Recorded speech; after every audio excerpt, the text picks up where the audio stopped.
just getting it together.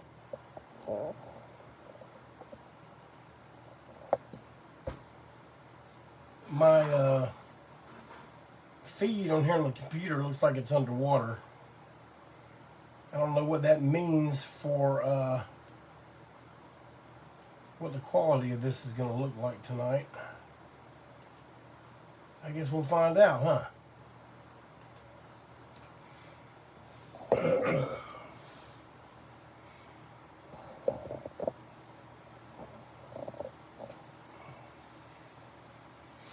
Trying to make it to where I can see y'all's comments. I'm not able to do that at this moment.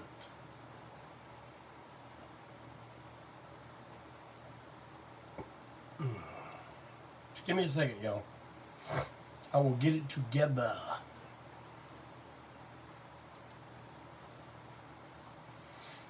Maybe some of y'all probably saying, "Ah, damn, I don't know." All right. Damn, I still can't see y'all's comments. Let me go back to the ANTiSEEN page. All right, here we go.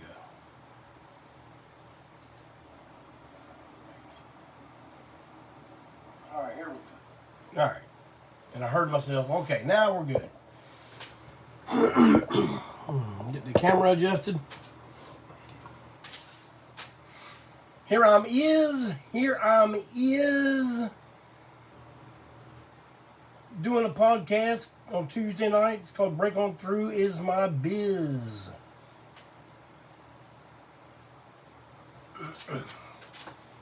How's everybody doing tonight?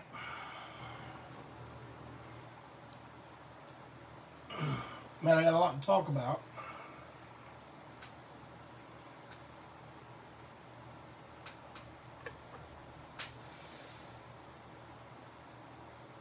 Yeah, the internet looks like it's not going to be cooperating too well with me tonight.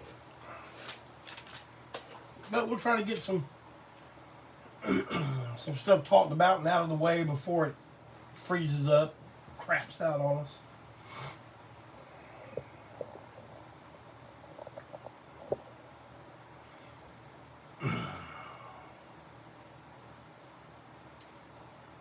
First of all, I just want to remind everybody that you can see live and in person the world's greatest rock and roll band, ANTiSEEN, on December 8th at the Milestone right here in beautiful Charlotte, North Carolina.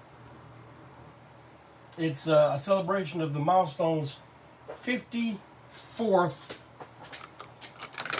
anniversary. 54 years of the Milestone being in existence. And ANTiSEEN, the band that has been around for 40 years, is going to perform there live on Friday, December 8th.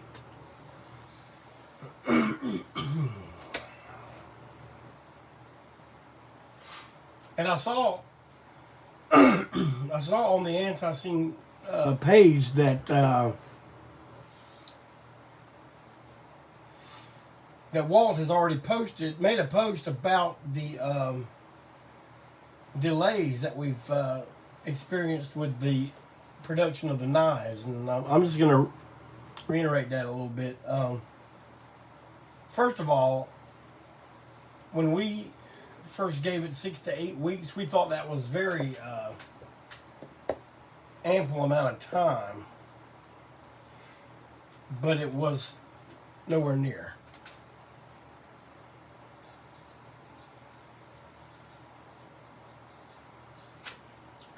So what we've done, like, I try to explain to people when they ask, "Hey, where's my man, son? You got to tell me where my knife is, there, son." I try to say, look,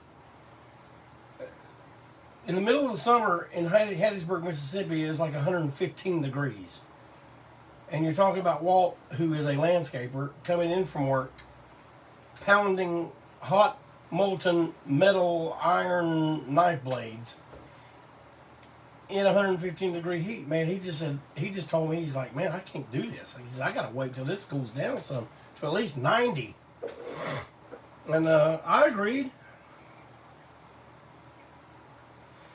And but everybody, you are going to get the knife that you ordered. It's just taking a little bit longer, that's all. And then we had the anniversary show, rehearsals for that. He can't be pounding knife blades driving from Hattiesburg to Charlotte, or flying from Charlotte to Hattiesburg, you know, stuff like that. So, we appreciate your patience. Thank you so much. Am I freezing up? Because it looks like it on my monitor.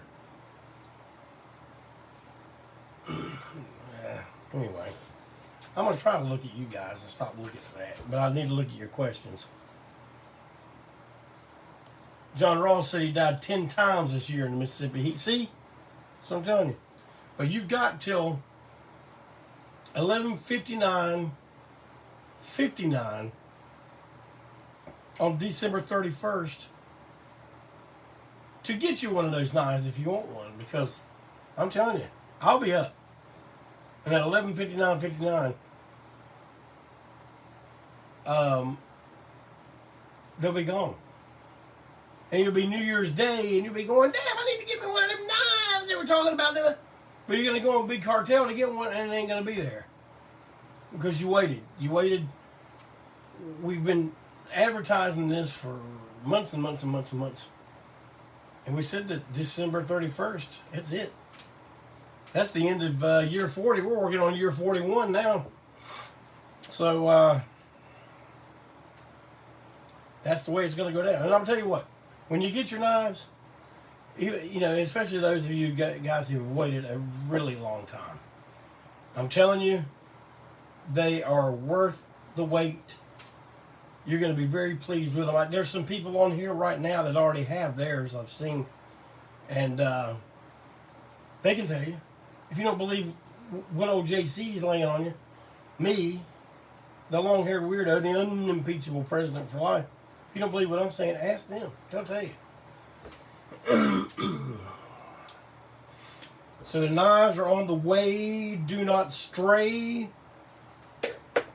It's going to happen one fine day.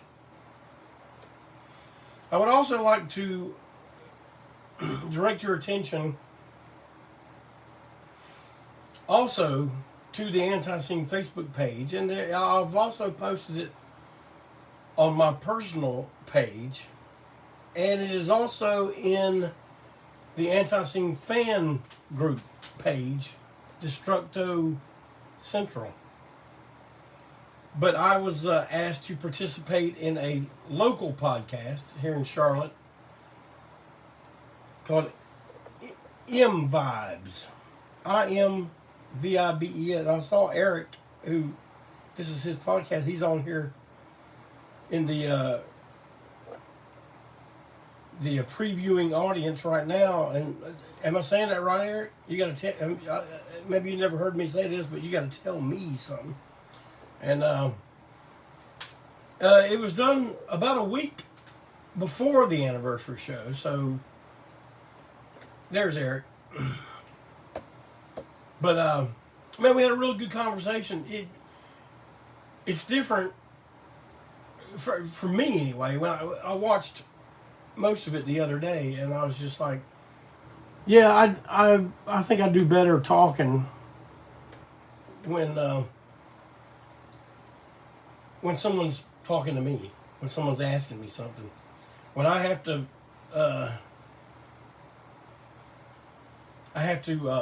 stand here and like do all the talking. Sometimes you guys have seen it a million times, man. Sometimes I'll just fade out.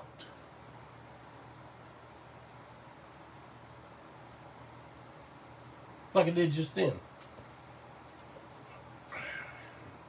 But I want to thank Eric for having me on his podcast. We had a great time that day, and I think we talked about some really good stuff. A lot about music. Maybe he got me to say some things that you hadn't heard me say before. So if you would, please go check it out. If you like it, go by and like his page, like his podcast page, and share it. Share it with as many people as you possibly can. So thank you again, Eric. Thank you for having me. Well, we are one step closer. One step closer. The design team of myself, Mike Cook, and Malcolm Tent has just sent the Joe Buck, Joe Young split single record cover off, and we're waiting to get confirmation on payment, and then it's in the works. Man, I got the records sitting right over there. They're sitting right there. And as soon as I know when these covers are coming, I'm going to start a pre-order. Why a pre-order? Because there's only 300 of these records. It's Joe Buck. Bitter is the day. Now, any of y'all who've ever gone to see Joe Buck, you know that it is usually, not always, but usually, how he closes the show. And in my personal opinion, I've seen a lot of Joe Buck shows. Okay? In my personal opinion, I think it's one of his more powerful songs. And I think having it on this 7-inch is going to be quite a delight for all you fans of his and of Joe Young. The Joe Young side is a soundscape of various, it's called Feedback Serenade. Now that should tell you what that's all about, but it was kind of masterminded by myself, just the blueprint, but Malcolm Tent was the architect, the mechanic that put it all together. And he even found some audio that features Joe Buck in the audio on the soundscape on the Joe Young side. So lots of great. It's going to be a classic record. It's only 300. It's going to be gone quickly. And there are 100 on colored vinyl. Only 100 of those. And when they're gone, they're gone. And you think, oh, damn, Jeff Glenn, if they go, you got 200 left. No, I don't have 200 left. Because let me tell you how that works. Joe Buck gets a cut. ANTiSEEN gets a cut. So, there we are. Bobby G from Digital Warfare. This is a Digital Warfare production. It's a Digital Warfare Long-Haired Weirdo Records joint effort. And I think it's going to be something really special. Something really kind of weird happened. It's Long-Haired Weirdo Records number 006. And it's coming out before 005 because we are still working on the packaging. The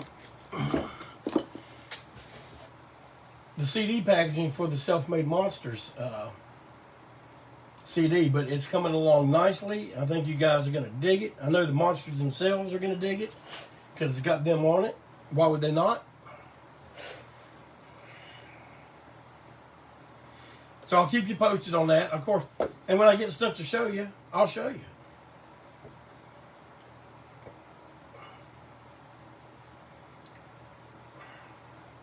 Jim, you asking when they're coming out? Man, as soon as, like I told you, I got the records sitting there. They're sitting right there. If you came in and robbed me right now, you can walk over there and take 3 boxes of 100 each. Joe Buck, Joe Young singles out of here, and you'd have them all. I don't advise it, but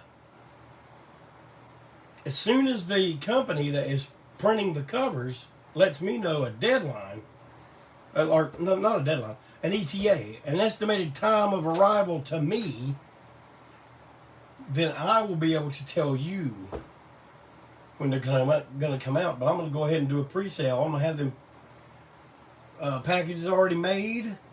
So as soon as they come in and I stuff one in a cover, the next place it's going is in a mailer. The first 100 are gray vinyl. Concrete slab gray. It's a thing of beauty, a work of art. And for those of you who may have forgotten, and I will be making more posts because sometime in early to mid-December, I don't remember the date exactly, but the George South action figure is in pre-sale for it. Is going on right now. And I wish I had the email address and all that written down in front of me to tell you about it, but I'm going to post on the ANTiSEEN page and on my personal page either tonight or first thing in the morning. And it's our main Shane Martin who's doing this. And it's a Galoob style figure. Do you guys know what that means?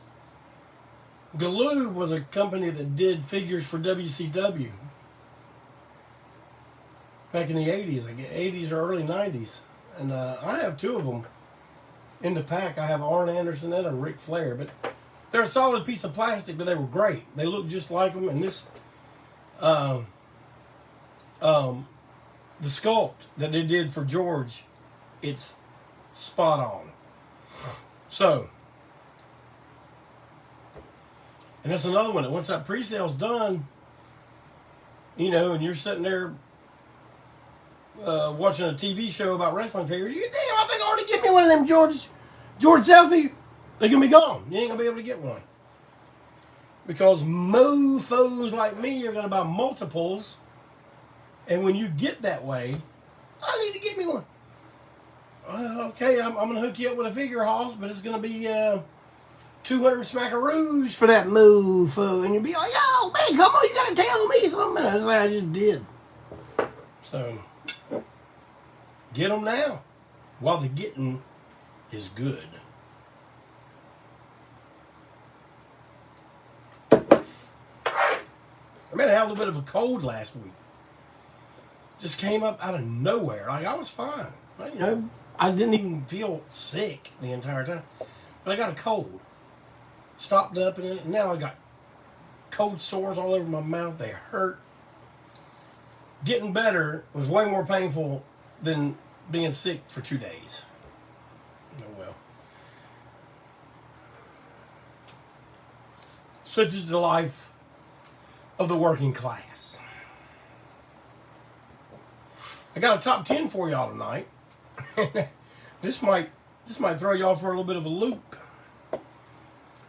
But I just want to tell y'all something.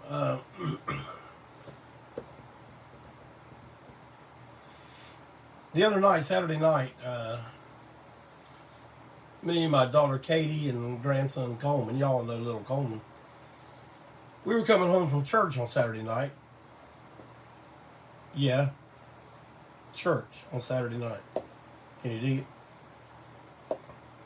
And that's time when, because our house is so hectic with everybody's schedules, man, coming and going, different hours, you know, and all, and it's that drive to and from that we actually get to talk some,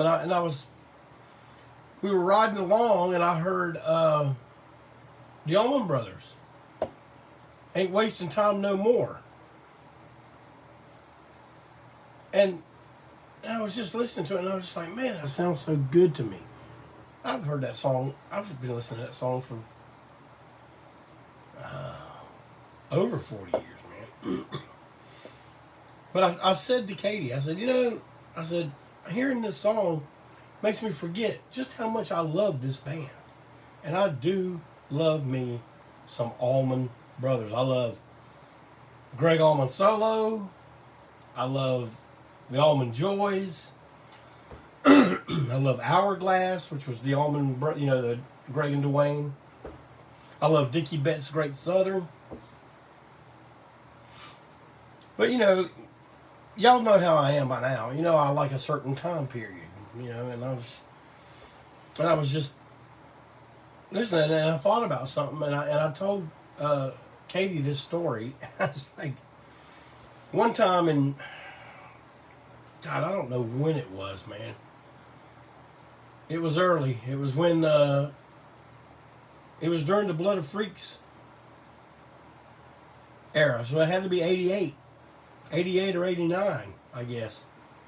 But we were playing at the club that was called 4808. Moved from Central Avenue and moved to a big building downtown. And we were headlining that night, and we we were starting a one of our first East Coast tours. And so I forgot who all opened for us that night, but I know that there was a big, long wait before we showed up, before we went on stage, because the Allman brothers had just got back together and did the Seven Turns album.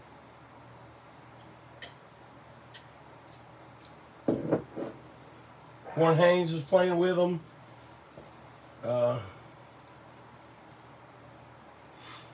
But me and Joe Young and Barbecue Young and one or two other people were like, man, we're going to see Allman Brother. And we went and we stayed for the entire show. And we said, all right, well, I guess we better get back and go play. I have no idea what time it was. But of course it was a barn burner when we got back, and of course I had to take it a couple notches above out of control, and ended up having to go to the hospital to get stitches. And that was that. That's how we started the tour. I think I got 13 stitches in my head. And I get home, like now it's like 4 in the morning, and we're supposed to get up and leave around 10. Well, I guess that's how you do it. I guess that's how you're supposed to rock and roll.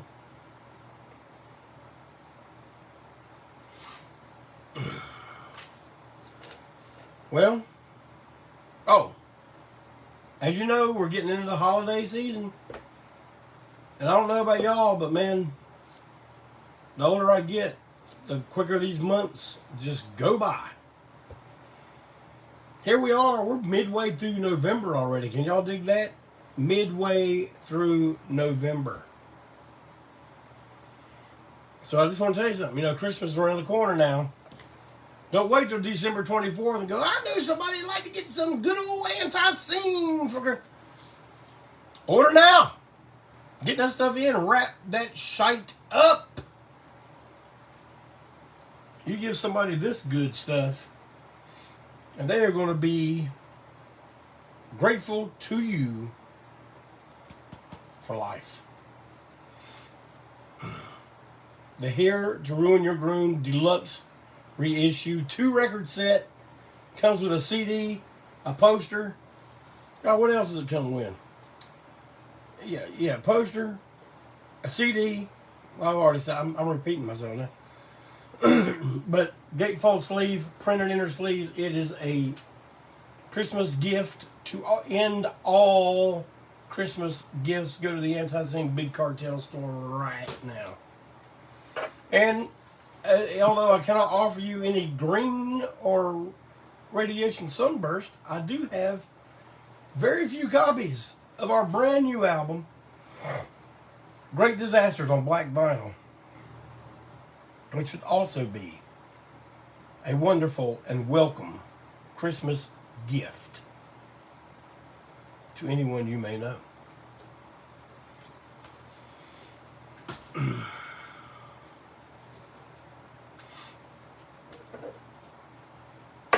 See what else I got going on up in here.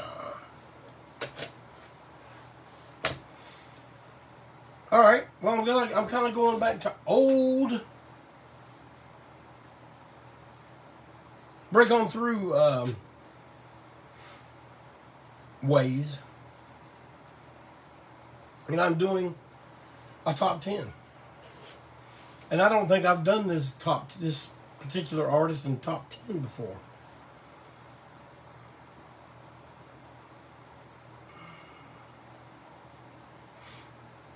Are y'all ready? Now, it's going to disappoint somebody. I go, damn, I thought you was Mr. Underground, son. I thought you was Mr. Deep Cuts. No. I'm Mr. I like what I like, and that's what I like. And I like Elton John. Have I done a top 10 of Elton John before? I don't think I have. Can anyone verify that? I'm seeing a bunch of hearts go up. Somebody else likes Elton John.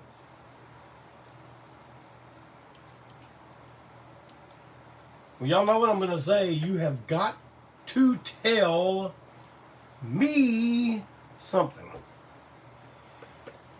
So I'm going to wait a second. I'm not seeing any. Damn, Jeff Blake, you know you already done that top 10, son. So,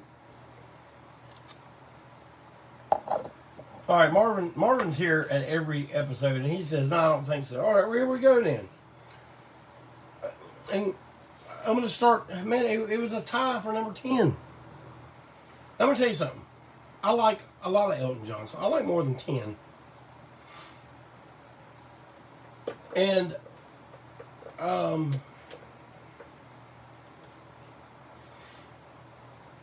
but I'm going to, you remember I told y'all about being transparent with you? I'm going to be transparent with you. You know, unlike our current administration, I will be transparent with you.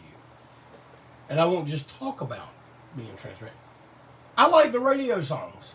I mean, I owned a lot of Elton John records over my life. Especially those early 70s ones when he had Davy Johnstone, Nigel Olsson, you know, that original band. Boy, they were a good band. And I love a lot of those songs, but to be honest with you, I think all I have in my collection now is like Greatest Hits 1 and 2. And I'm going to tell y'all something about Elton John's Greatest Hits. It's probably the most popular record he's ever sold. Y'all have seen the cover. He's got on a white suit with a white hat, sitting at a piano, doing kind of like this. He's got on red lens glasses. Well, when that album first came out, they had the picture, that front picture was on the label of the record, both sides. It was blue with some red and white stripes around it with his picture. And at the time, that first release version of that record did not have Candle in the Wind on it. Candle in the Wind came out on Greatest Hits Part 2, the one that has him showing playing cricket on the cover. But because it was such a popular song, and that was his most popular record, later pressings of it had Candle in the Wind. And I don't think they bumped another song to put it on. I think they just added it. But anyway, here goes my number 10, and I will start with a tie for number 10. Because I was going to make one be an honorable mention, but I was like, man, I like both of these songs so much. And my number 10 is Goodbye Yellow Brick Road. And if you put the slash after road and you start the title of the next one, it will be Don't Go Breaking My Heart, the song he had with Kiki D. Now, see, man, I remember when every one of the, I know a bunch of you guys in here do, but I remember when every one of these songs were on the radio. It's like Elton John was everywhere. And I remember my mom taking me to the Center Theater in downtown Albemarle. We were watching something, and I saw a poster for a movie called oh, good gosh.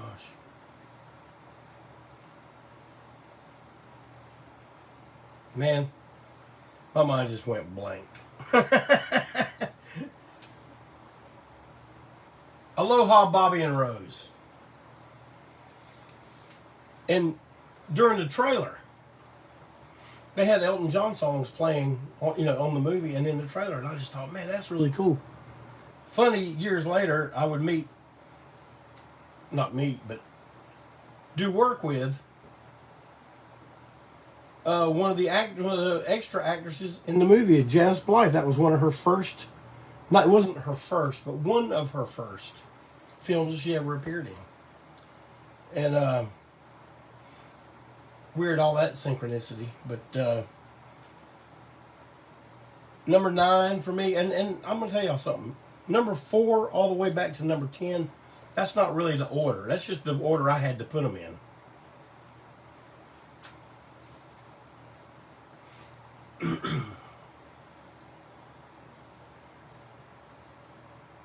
But number 9 is Your Song.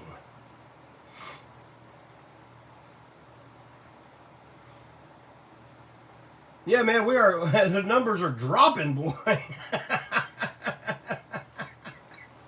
Yeah, man, we're at 3 right now. I don't think that's very accurate though all the time, because, like Pimbo just said, he's going back and forth, But see, as soon as I get done, I go back and look at. I hit like I'm going to comment, and it tells me how many views we had.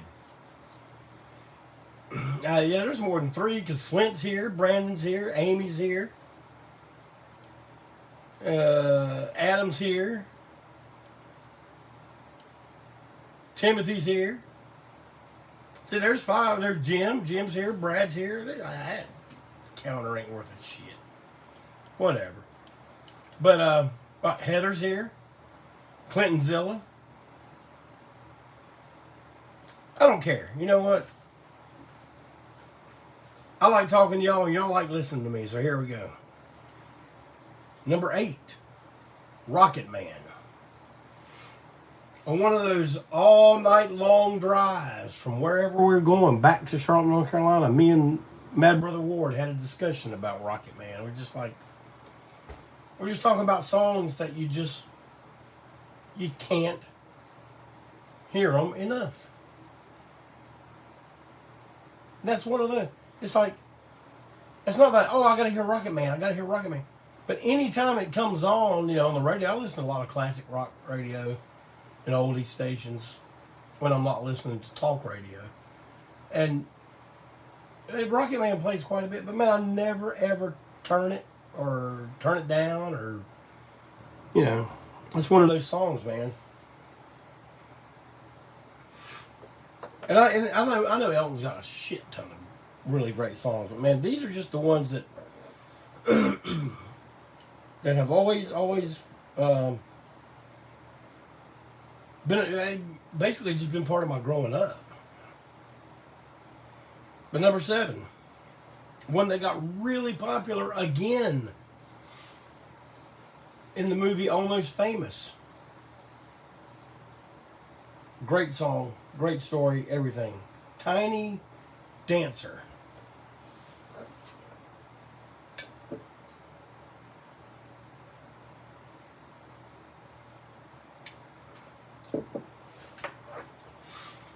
Oh, yeah, someone says about singing along. I was going to sing all these. I was going to sing the entire song of each one. Do y'all want to do that? You want me to do it? You want me to go back and start and sing all?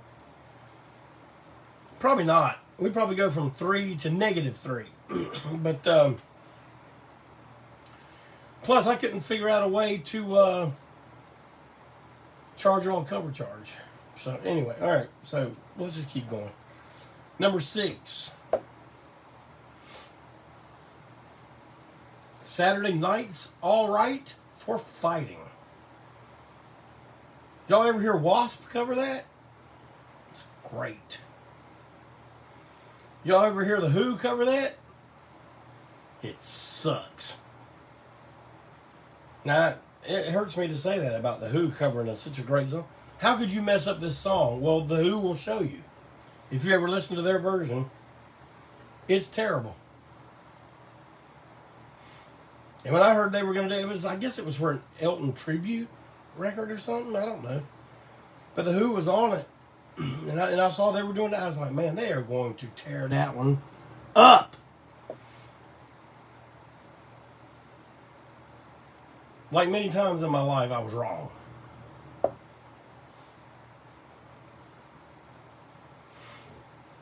Number 5.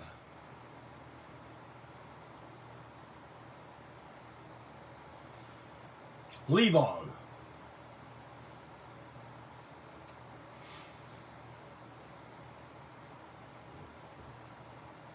Number 4. The Bitch Is Back. See, now all these are that early stuff, that band I was talking about. Such a great, great band. And man, I told y'all from 4 back, it was all pretty much even. From 3 to 1, it's pretty much even. I love all 3 of these songs equally. And I can hear them any time of day, any day of the week, any week of the year. Number 3 for me, Benny and the Jets. Love it. The song about, the glam movement in England that was going on at that time. Fantastic song. Number 2, Border Song.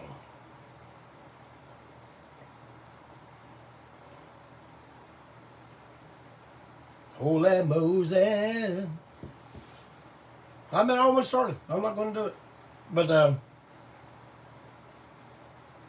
number 1, my number 1, and my tied 3 song titles for number 1, Philadelphia Freedom. I want to tell y'all a story about that. One time we were doing a show in Philadelphia.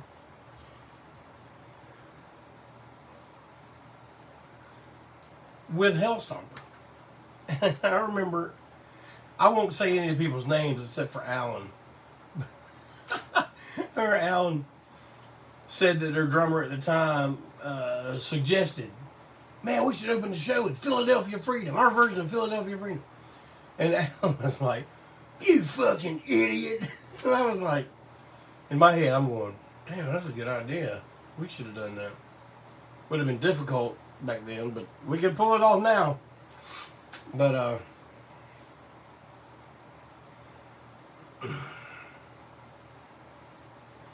so there you have it. I'll make a little graphic for this tomorrow and put it on the page.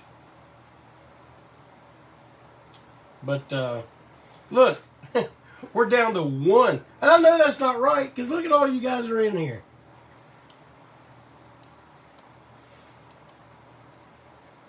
Brad, looking forward to the new Godzilla. Brad, man, I got tickets already for December 3rd. We're going to go on a Sunday. Godzilla -1. I'm telling y'all, man, look, this is an opinion I have. And that is, I used to bitch and moan and complain about CGI all the time. But man, and I do not like movies that look like video games being played, because I don't like video games. So I certainly don't like movies that look like video games. And I don't like stuff moving so damn fast that you can't even see it. But man, I'm going to tell you something. There's one genre of films where CGI and computer graphics and all that just took those movies to another realm, and that is the giant kaiju films. Godzilla, King Kong, all that stuff. It's just, they're just great. They look great. And this Godzilla -1, from what I understand, it's another origin movie, but, and the original Godzilla was not nice. He was not a defender of mankind, and he was created out of radioactivity.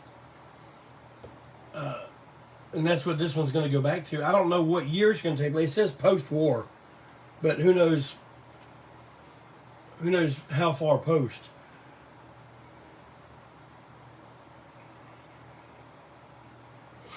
Ryan McClure says he's got in his house. They watch the Pluto. Man, listen, every Saturday, every Sunday morning. See, man, even though I'm off on Saturday and Sunday, I sleep late, which means I get up at 6 a.m. instead of 4. And what I like to do is, man, I just like to sip my coffee before the little guy gets up and wreaks havoc.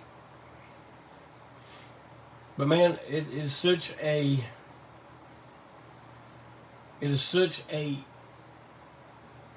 great time bonding for me and him in the mornings, on those mornings, because he will come and sit with me. He runs straight from his bed, jumps in my lap, and he just looks at me and says, Zilla!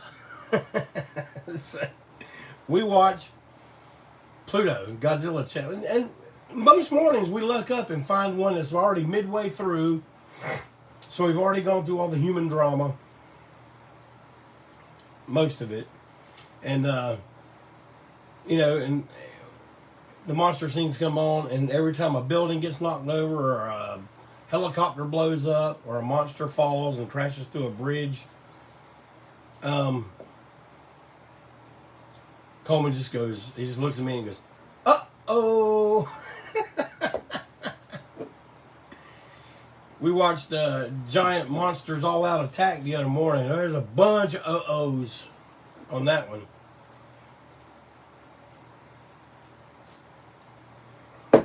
Yeah, Jim.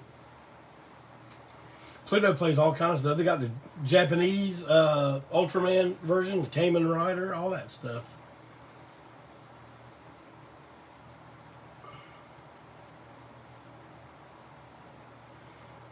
Somebody said Godzilla versus Megalon. Let me go up there and see if I can find that.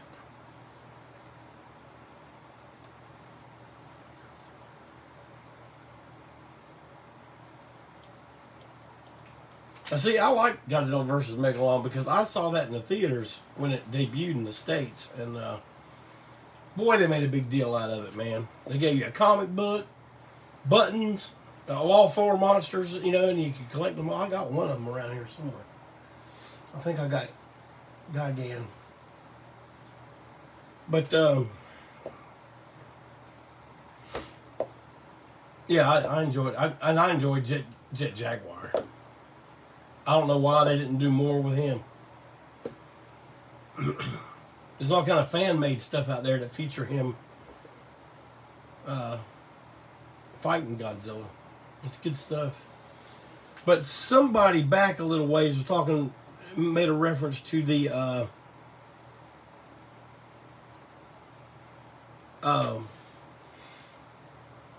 Elton John top 10, and he said, yes, we must thank Bernie Taupin also in this top 10, because I guarantee you he co-wrote every damn one of them.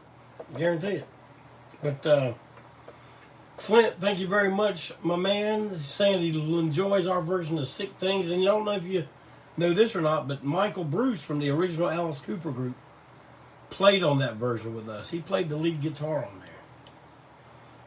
That was quite a story. Craig Gilbert, the Jet Jaguar song. Man, it's classic.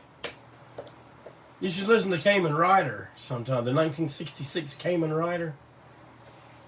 It's just equal amount pure solid gold as that.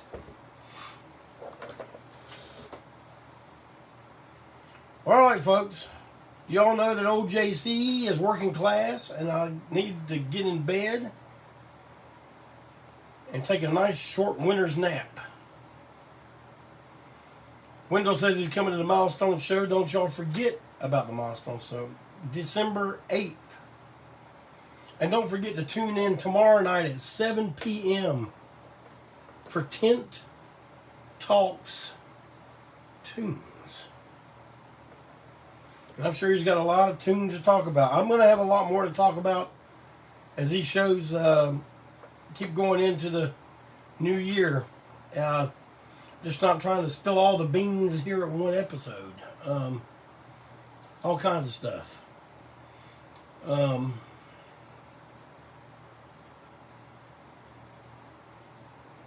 No, see, I was just spaced out again. Well, thank you. Thank you for coming, sitting by and listening to me yap a little bit. Still keep sending me those topics. Send me topics you want me to talk about. Send me top 10s you want me to do. I had a list of top 10. Oh, yeah, I see where it's at. It's right here under a bunch of poster tubes. When I was selling had the 40-year anniversary show poster for sale, which I have very few left, by the way. A top 10 idea list is under all those tubes. So, yeah, I'll have to get to those at some point. But, yeah, thanks for coming and hanging out with me, and I appreciate it. And I hope you all have a great week. I hope you have an even better weekend.